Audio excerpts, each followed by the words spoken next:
Եկեք ձեր հոգին, ձեր եկեղեցին։ Հիմա եթե ամեն դեպքում 28-ին գնա հարձակման,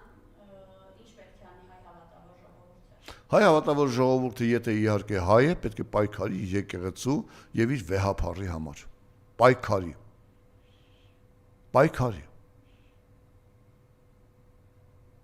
Առանց վախենալու։ Նիկոլի վերջը եկել է։ Եվ այդ ցինիկ տականքները,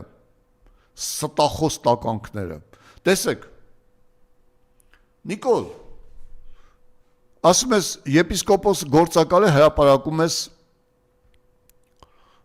գործակալական ցանցը։ Բոլոր թերթերում հրապարակվեցին Օմեգայի մասին, քո մասին,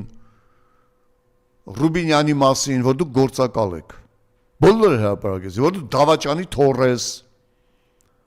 Դու ինչ պետք է անում հրապարակում ես, այդ Օցիալ Կաթողիկոսի երեխայի մասին, որ հայտարարել ես, ինչի՞